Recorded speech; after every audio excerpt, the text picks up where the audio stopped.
ஆண்டவரும் இரட்சகருமான இயேசு கிறிஸ்துவின்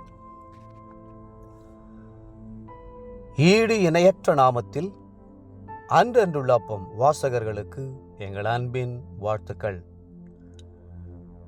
2024 ஆண்டு செப்டம்பர் மாதம் 24 தேதி செவ்வாய்க்கிழமைக்குரிய தின தியானம். இன்றைய தலைப்பு பரலோக வார்த்தைகள்.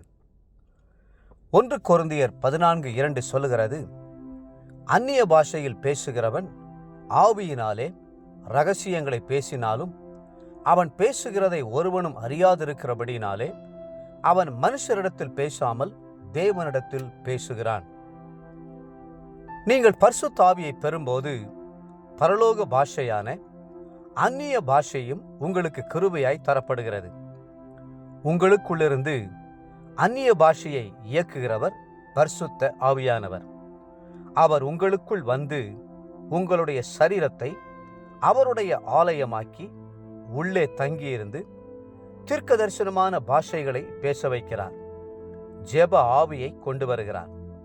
பரலோக பிதாவோடு ஐக்கியம் கொள்ளச் செய்கிறார்.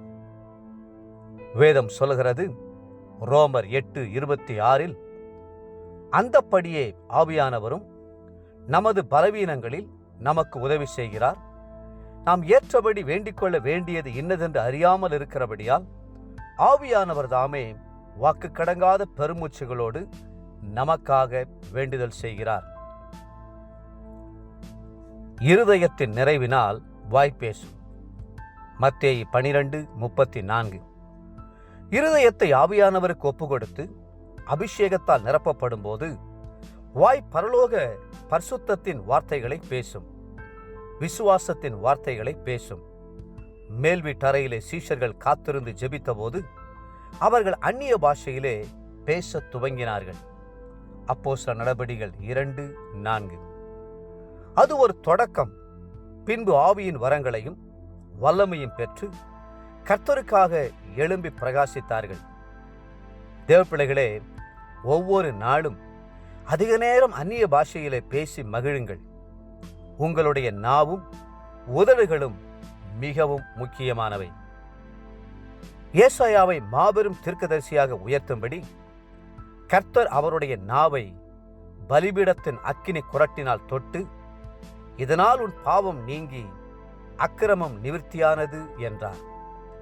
இதனால் ஏசாயாவின் உதடுகள் தீர்க்கதரிசன வார்த்தைகளை பேசத் துவங்கின.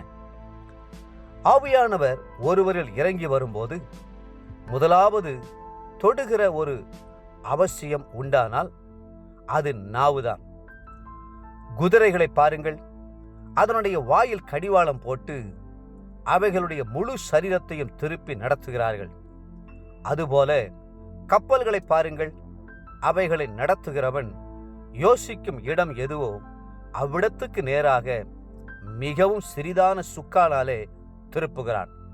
யாக்கோபு 3:3-4. ஆனால் மனிதனை திருப்ப என்ன செய்வது? நாவை பிடித்துதான் அவன் வாழ்க்கையை திருப்ப வேண்டும். ஆகவே உங்களுடைய நாவை ஆவியானவருக்கு அர்ப்பணியுங்கள். எவ்வளவுக்கெவ்வளவு அந்நிய பாஷைகளை பேசுவீர்களோ அவ்வளவுக்கு தேவனுடைய மகத்துவங்களை பேசுவீர்கள். தேவனை புகழ்ந்து பேசுவீர்கள். உங்களுடைய நாவின் வார்த்தைகளை பயனுள்ளவைகளாய் இருக்கும்படி உபயோகியுங்கள். கர்த்தருக்கு ஊழியம் செய்து ஆத்துமாக்களை சம்பாதியுங்கள். கர்த்தருடைய வார்த்தைகளினால் குடும்பங்களை கட்டி எழுப்புங்கள்.